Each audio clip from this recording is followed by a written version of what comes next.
Hello everyone. Thank you for joining me on our soon-to-be-completed journey through the book of Acts.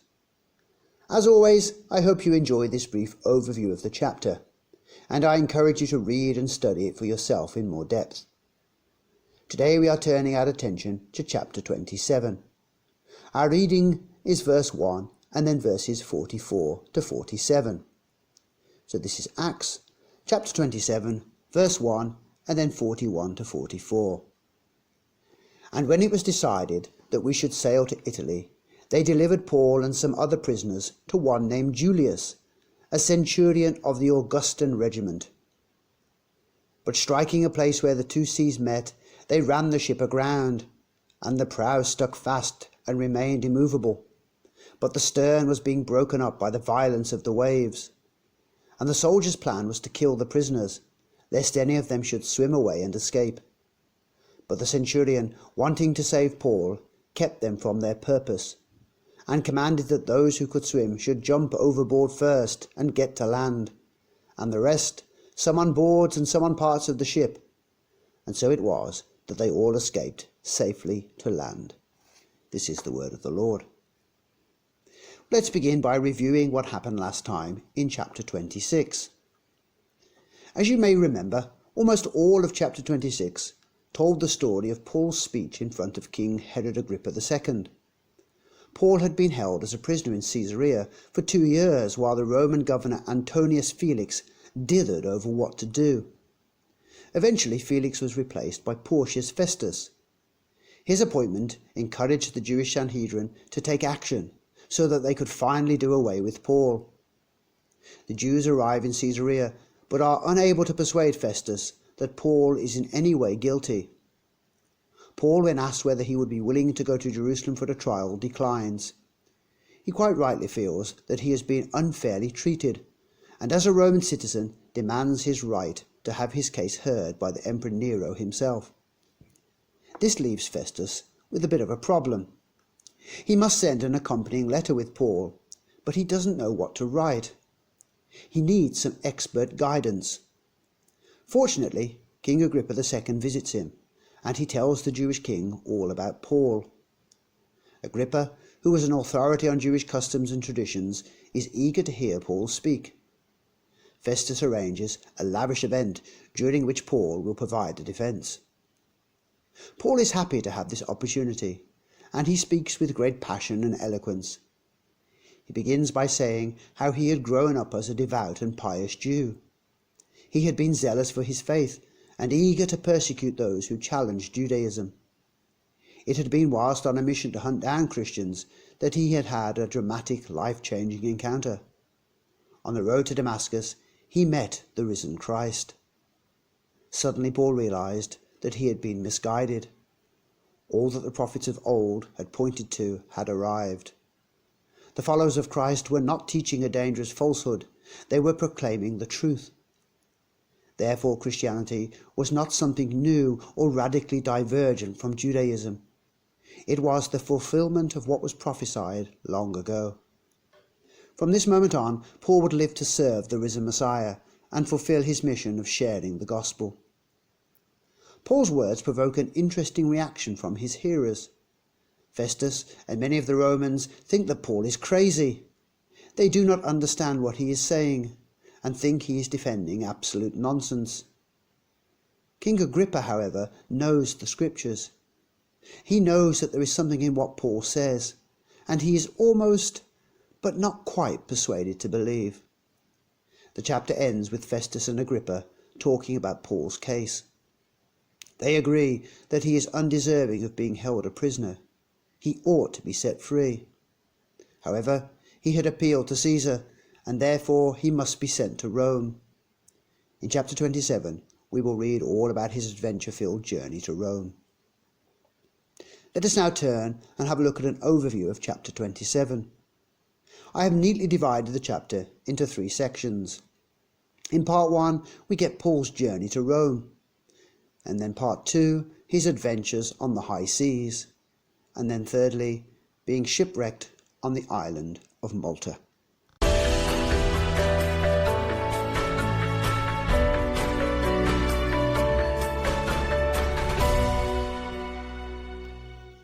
Part 1. Paul's journey to Rome begins. It's time for Paul to embark on his journey to Rome. This is the last recorded voyage we have of the Apostle Paul. We do believe that he did travel again after this before being rearrested, but Scripture does not tell us where or when he went. The first important thing to note here is that Paul wouldn't be travelling without his friends. We see in verse 1 that Luke again uses the we pronoun to indicate his own inclusion. It's highly probable that he served as Paul's personal physician on the journey. This means, of course, that what we are reading is an eyewitness account of all that happened. It is one of the most detailed and precise accounts of seafaring and shipwreck that we have from the ancient world. Historians and those particularly interested in maritime history have always found this story fascinating. It's also an amazingly dramatic and well-written piece of literature. Luke, inspired by the Holy Spirit, was a master storyteller. Also included among the passengers is a Macedonian man named Aristarchus. You might remember him from the riot in Ephesus that we read about in Acts chapter 19. We don't know what particular role he played, but he may have acted as Paul's personal assistant. These men, along with a number of other prisoners, are under the charge of a Roman centurion called Julius. He led a small troop of soldiers who were to escort the prisoners back to Rome. Julius finds a suitable ship, and they travel from Caesarea up the coast to the port of Sidon, a journey of about 70 miles. When they arrive, Julius shows great kindness and trust in allowing Paul the freedom to meet with some of the Christians in that city. Number 2. Adventure on the high seas. Soon it was time to depart from Sidon, on the next stage of their journey. From this point on, things became increasingly difficult. Part of the reason for this was that it was late in the year for sea travel. Luke tells us that it was after the fast. The fast refers to the Jewish holiday of Yom Kippur, the Day of Atonement. This was the only festival in which the Jews fasted. This took place in late September or early October. And as winter approached, sailing conditions across the Mediterranean became more dangerous. There were unpredictable winds and heavy seas, both of which deterred ancient mariners from sailing in winter. Still, travel was not impossible, and Julius put everyone aboard a ship that took them to Myra. In Myra they found a ship from Alexandria that was travelling to Italy. This ship was most probably a grain freighter. Much of the grain that Italy depended upon was grown in Egypt and shipped over. The typical grain freighter of that period was about 40 to 50 metres long and 10 to 15 metres wide. They usually had one large mast with a big square sail. Instead of using a rudder to steer, they possessed 2 paddles at the stern of the ship. They were strong, sturdy ships, but their design meant they couldn't sail into the wind, and they were very difficult to control in heavy seas. After leaving Myra, sailing became even more difficult. It took them many days to reach Knidos, just 130 miles away from Myra. From here they struggled down to Crete, and managed with difficulty to find shelter in a port known as Fair Havens. They stopped here for some time, hoping that the weather would improve. Julius found himself with a difficult decision to make. He could either stay there for the winter, even though the port was not really a suitable place to stay, or he could try to continue on with the journey. Remember, as I said before, that the weather conditions were very unpredictable in winter. It's at this point that Paul offers some advice. He cautions against sailing, telling them that the ship and the lives of the men will be lost if they continue. We might wonder why Paul, a tent maker by trade, would offer his advice to professional sailors. But we would do well to remember that Paul has spent a considerable amount of his time travelling at sea. He has also experienced 3 shipwrecks. So this, I think, gives him the right at least to offer an opinion. Julius and the ship's captain should have listened to Paul. Instead, they decide when the weather is briefly fine to leave the port. Things are about to get much worse. Soon the ship is hit by very strong winds. The word tempestuous used here is the Greek word tuphunikos, and it's where we get the word typhoon from. Sailors on the Mediterranean called this special wind Euroclydon, a hybrid Greek and Latin word that means a northeasterner. The violent winds were so strong that the ship could not be controlled. They were driven away from Crete towards a small island called Clauda. The shelter from this island allowed them some protection, and they were able to tie cables around the ship to strengthen it. But the storm continued for many days, to the point where they had almost all given up hope. They tried lightening the ship by throwing most of the cargo overboard, and then they followed this up by throwing the tackle over the side. This highlights their despair and shows that the situation seemed dire. It seems as if 275 of the 276 people on board the ship had given up all hope. But one, however, knew that God had a plan for him and would keep him safe. It's at this point that Paul speaks up and offers the crew and the passengers on board the ship some words of encouragement. God had sent an angelic messenger here to him to tell him that there would be no loss of life. The ship would run aground on an island and would be lost, but everyone aboard would safely reach dry land. In the meantime, after many days of going without food, they should eat and get their strength back. Amazingly, this fierce storm lasted for 14 days. It's hard for us to imagine the state of terror and fear that these men must have been in. But all of a sudden the sailors sensed that they were nearing land. Perhaps they heard the sound of waves crashing against the rocks. They took some soundings, which means they lowered a weighted rope and measured the distance to the ocean floor. They were indeed coming into shallower waters. Although this was a good thing, it still meant that there was considerable danger. The ship might be driven onto the rocks and smashed to pieces. To try to prevent this, they dropped 4 anchors, which they hoped would keep them pointing in the direction of the shore. It's at this point that some of the sailors devised a plan to escape from the ship using the ship's lifeboat. It was a very selfish and cowardly act, so Paul alerts the Roman soldiers. He knew perhaps that they needed the help of these experienced sailors, and also that God's promise to save them all depended upon them all being together. The ropes are cut, and the lifeboat is lost. Paul again encourages them to eat some food. They will need their strength to get through the hard times ahead.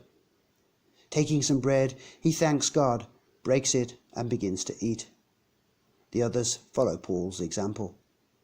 They then throw overboard the remaining wheat cargo and prepare for the inevitable wreck. Part 3. Shipwrecked on the island of Malta. As dawn comes, they see land.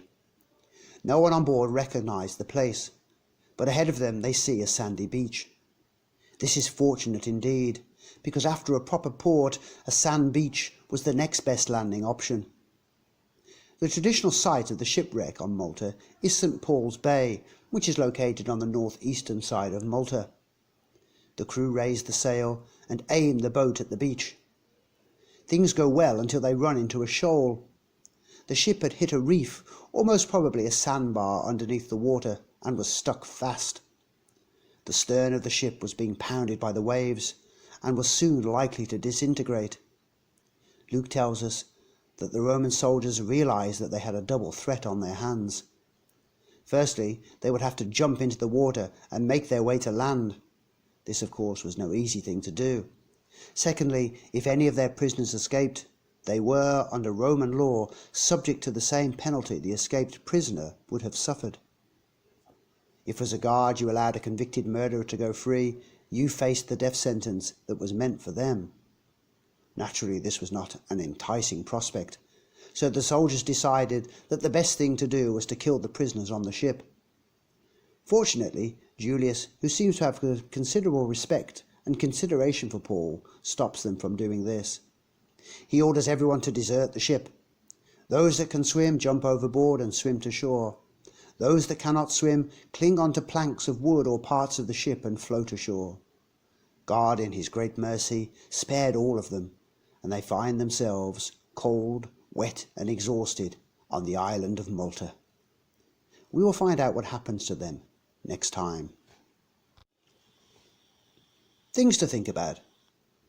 I have just one thought for us to consider from today's passage. It's this: nothing can stop or prevent God's will being done. I remember once going across the English Channel in very rough seas. I was in one of the huge car ferries that travel from England to mainland Europe, and whilst it was not in danger of being sunk, it was certainly being rocked by the waves. I quite enjoyed the experience, but there were quite a few passengers with green faces. I can only imagine the terror of the men on board Paul's wheat-carrying trader. In those days, of course, there were no life vests, no radios to call for help, no flare guns or rescue boats. If the ship sunk, you drowned. As we read Luke's amazing account, we might be tempted to ask about the what-ifs of the story. What if Julius had listened to Paul in Fair Haven?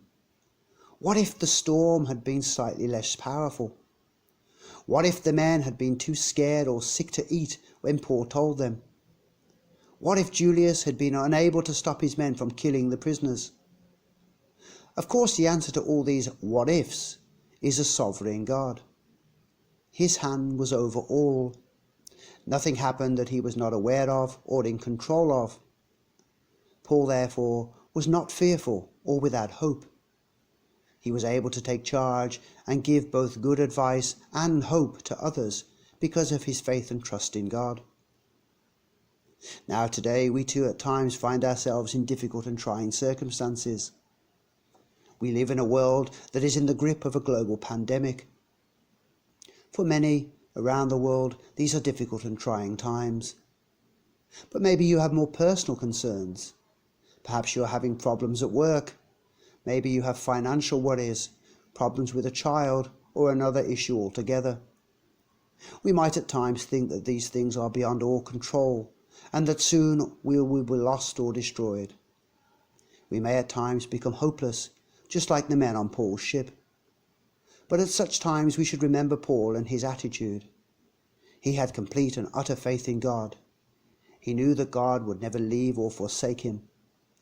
So let us remember that God is always with us, watching out for us and working things together for our good. So let me leave you with the comfort of this well-known verse from Paul's letter to the Romans. And we know that all things work together for good to those who love God, to those who are the called according to his purpose. Romans 8:28.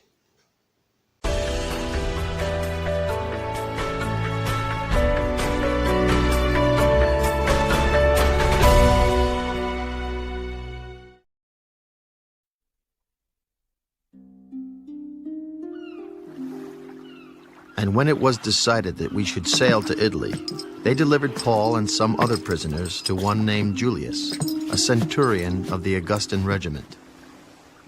So, entering a ship of Adramyttium, we put to sea, meaning to sail along the coasts of Asia.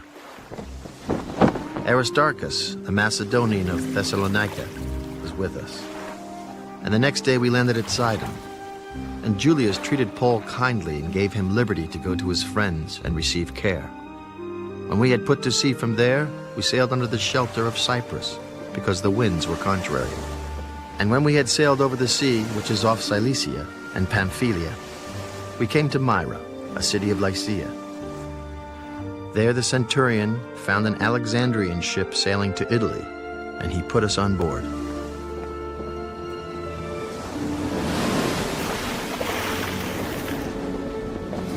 When we had sailed slowly many days and arrived with difficulty off Cnidus, the wind not permitting us to proceed, we sailed under the shelter of Crete off Salmone.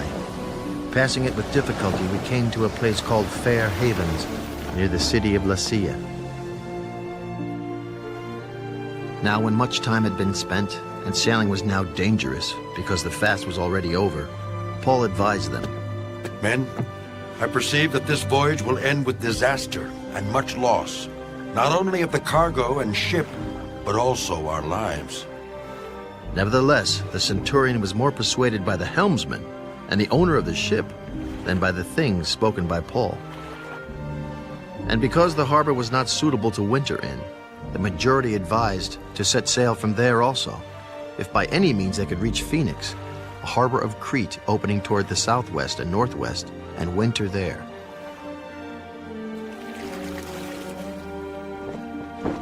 When the south wind blew softly, supposing that they had obtained their desire, putting out to sea, they sailed close by Crete.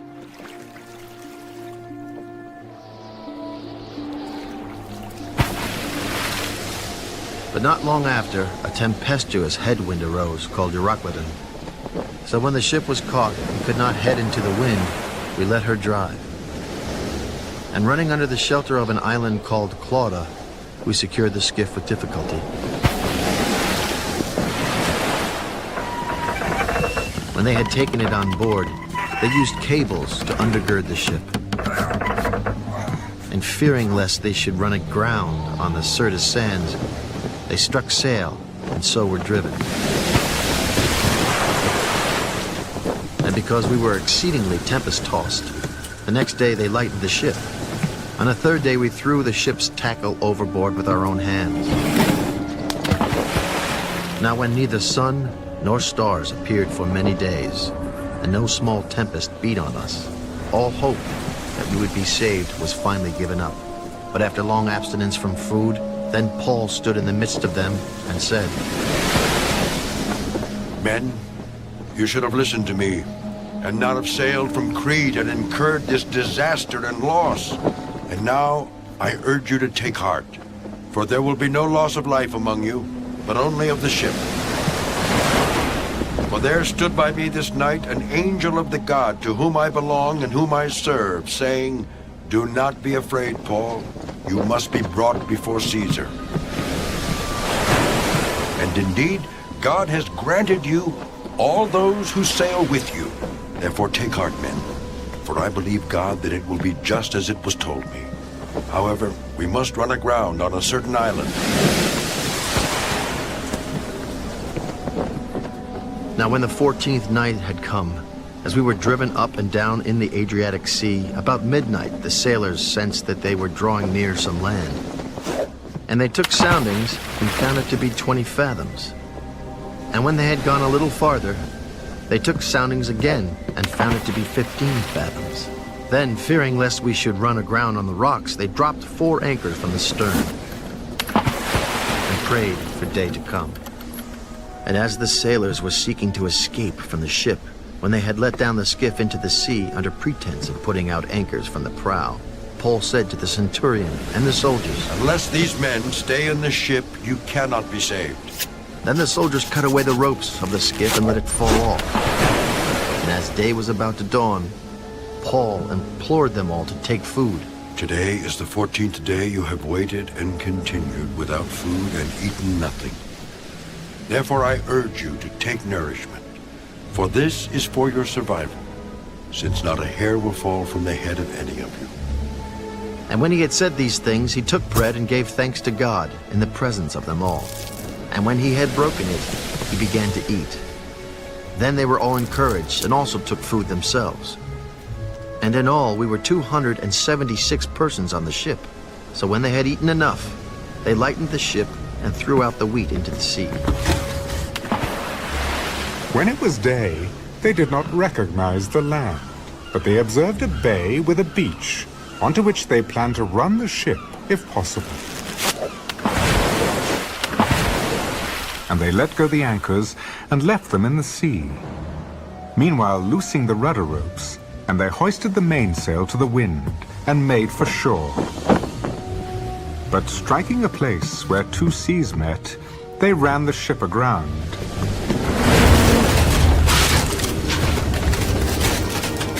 And the prow stuck fast and remained immovable, but the stern was being broken up by the violence of the waves.